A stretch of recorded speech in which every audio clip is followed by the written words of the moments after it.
Hi guys! Ako nga pala si Nes, isang OFW dito sa Qatar. Pinuntahan nga ako ni Mahal dito sa accommodation namin dahil nagpapasama nga siyang magpagupit. May inabot nga rin pala siyang bacon at bigay nga pala ito ng tropa niya.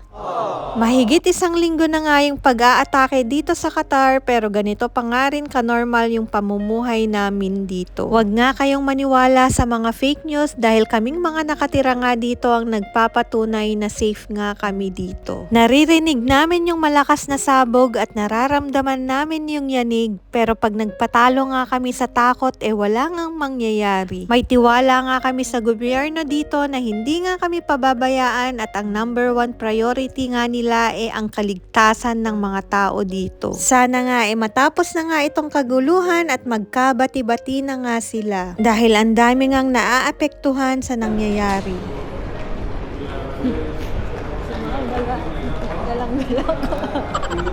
Dito nga kami pumunta sa souk dahil dito nga laging nagpapagupit si Mahal. Pagbaba nga namin sa Mushirib, lumipat nga lang kami pasok Waqif at dito na nga kami umexit sa 4. Sabi ko nga kay Mahal, sana tama nga yung tinuro niyang exit. Nakakatakot kayo kaysa sa bomba. Kung mapapansin nyo nga hindi pa nga bukas yung mga ibang shop dito dahil Ramadan nga ngayon at after iftar pa nga sila magbubukas. Mabuti na nga lang at pagdating nga namin dito bukas na nga yung gupitan. 15 riyals nga lang ang magpagupit dyan at may kasama na ngang massage.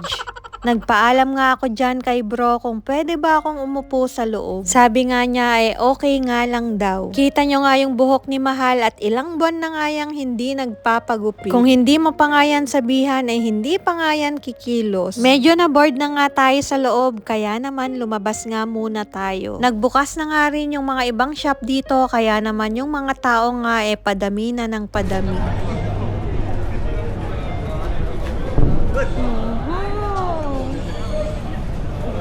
Pinapasok na nga rin ako dyan ni Mahal dahil nagkaroon na nga rin ng emergency alert.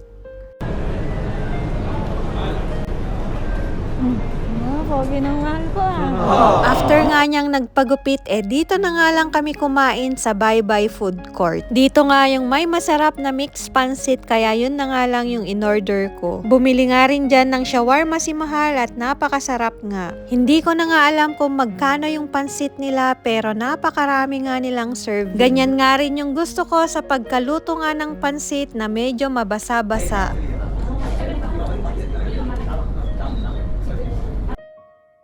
After nga namin kumain, diretso uwi na nga rin kami. Diretso na nga dyan si Mahal paasisiya dahil dun nga yung sakayan niya pauwi sa kanila. Ako nga bababa pa sa Mushirib at lilipat nga sa Green Line papuntang Mesila. Paglabas ko nga nandito na nga rin yung bus pauwi sa amin. Alam nyo, free nga lang ang sumakay dito basta may Metro card nga lang kayo.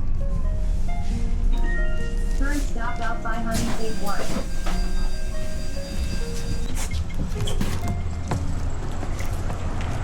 Sa metro naman 2 riyals nga lang ang bawas kada sakay. Kaya kahit saan nga kayo pumunta, basta accessible nga lang ng metro hindi nga kayo gagastos ng malaki. Kung nagustuhan nyo nga itong video please like and share. Salamat!